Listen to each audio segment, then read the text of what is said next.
What's going on YouTube? This is Juice Audio and today I'm reviewing a plugin. This is going to be the MixWave Hazelrigg VLC Preamp. So in this video, I'm just reviewing the plugin, but in my next video coming up soon is going to be the actual analog hardware unit versus the digital plugin. Shout out Key for letting us do that at his home studio. Here's a little preview of the song we made. The things that I ain't say out, cards on the table, guess I gotta show my hand now. You said you loved me, but I saw you and your man out. Oh no, I could feel the serotonin leaving my bones. And I also want to shout out Eric at DW Fern for making this happen, so let's get started. Alright, so to start, let's take a look at the interface of the plugin.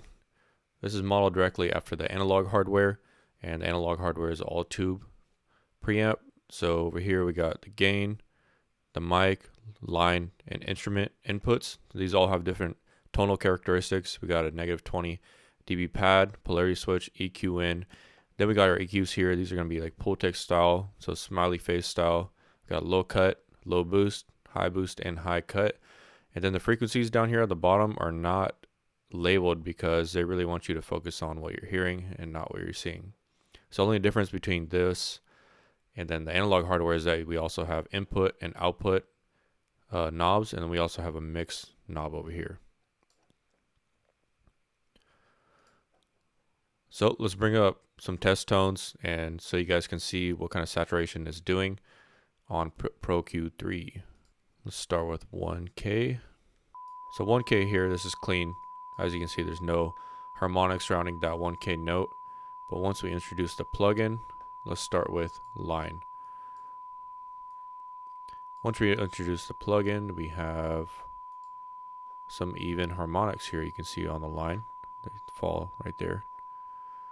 Then when we go to instrument, just a little bit more boosted. The bass is more influenced on instrument. Then we got the mic mode, so this is where it really happens. Ready? Boom. Got a bunch of harmonics here.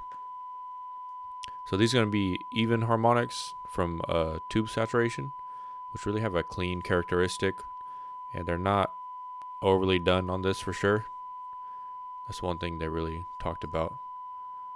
Let's turn that freaking noise off. Actually, let's go to 80 Hertz so you can see what it does to the bass. Right now we're on mic level.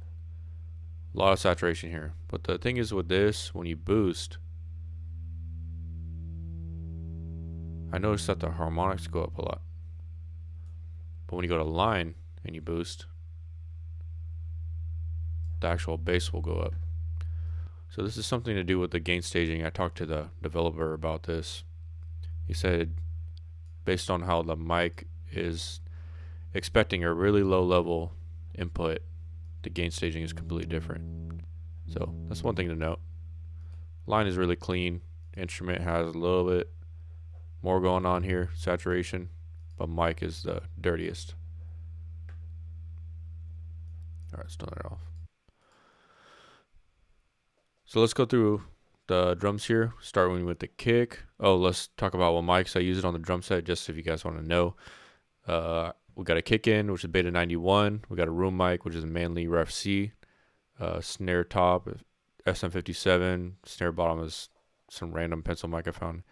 Then we got Audix D4, I believe, on tom, and Audix D6 on the floor tom.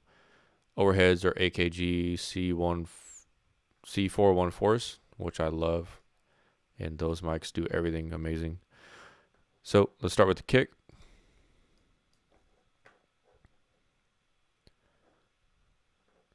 I'm going to play this with the mix done on it. If you want to look what I did on the mix, I try to keep it simple.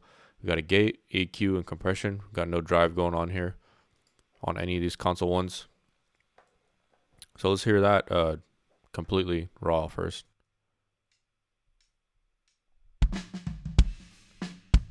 Really clicky and flat sounding. That's a standard 91 sound. Alright, let's bring in the console one. Alright, cleaned it up, give it a little boost. And the bass. Now I'm going to pull the Hazelrigg in and out.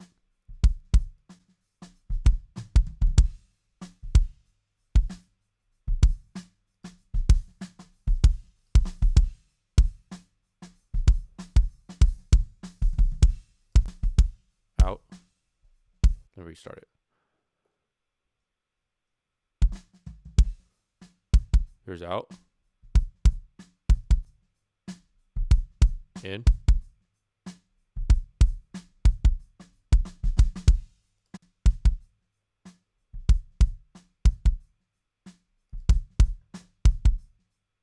In. So it definitely does influence the lower bass, and I feel like it has more breath in it. Like the kick itself has a little bit like more room tone and mids.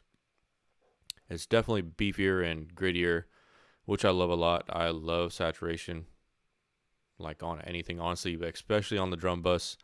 I love just a punchy, like gritty sound. I mean, you could take a look at the drum bus that's playing here. Got the console one again with some compression. Got the Oxford inflator, my favorite plugin probably of all time. Then we got Pro C2. This is doing a little parallel compression, really hard compression.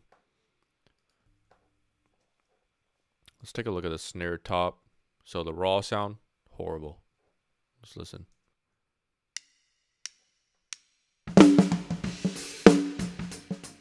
Really ringy. With console 1.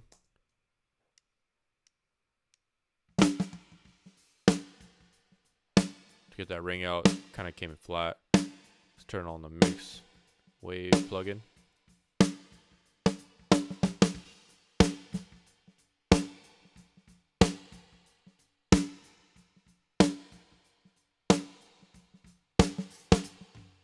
That's a really subtle one. I really feel it just kind of takes the top off and flattens that signal a little bit.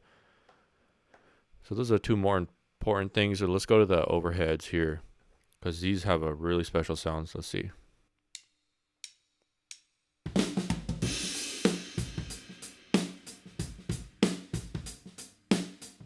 In.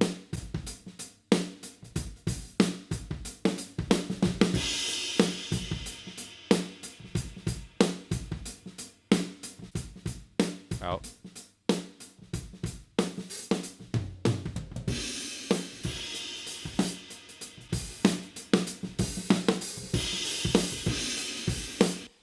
So what I'm hearing there is a lot more of the mid information being boosted up, the low level information. And I'm finding that this plugin really tames the peaks a lot and gives a little more beefy sound.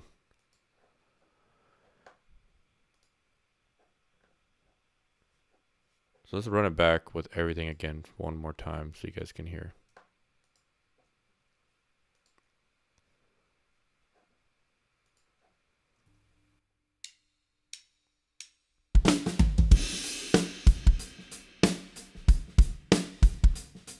In.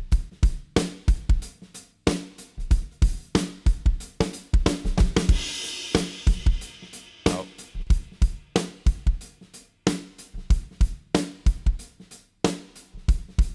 In.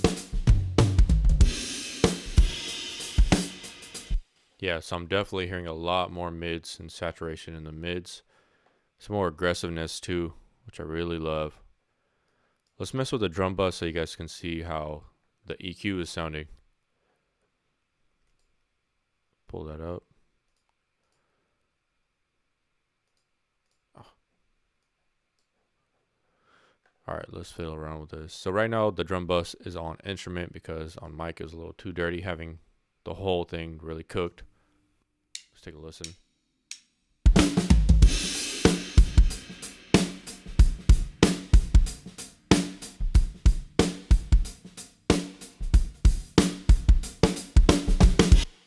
So you really hear that in the room tone, how much saturation is doing and bringing up some of those mids, kind of taming the peaks.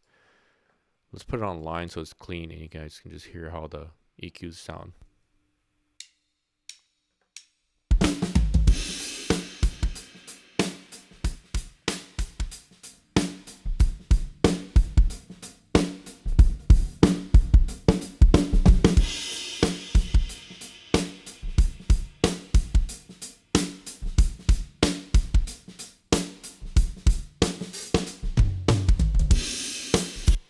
Yeah, so really smooth. Not at all digital sounding, which I'm surprised. So that's overall for this plugin review. I I actually really like this plugin. I'm going to be using a lot for its saturation. So right now it looks like this plugin is on sale for $99 on MixWave.com. And it's definitely a good plugin to use for saturation. And we're really going to be getting into it with vocals, guitars, and all that on my next video. So stay tuned for that. That's going to be a banger video. And I hope you guys have a good one.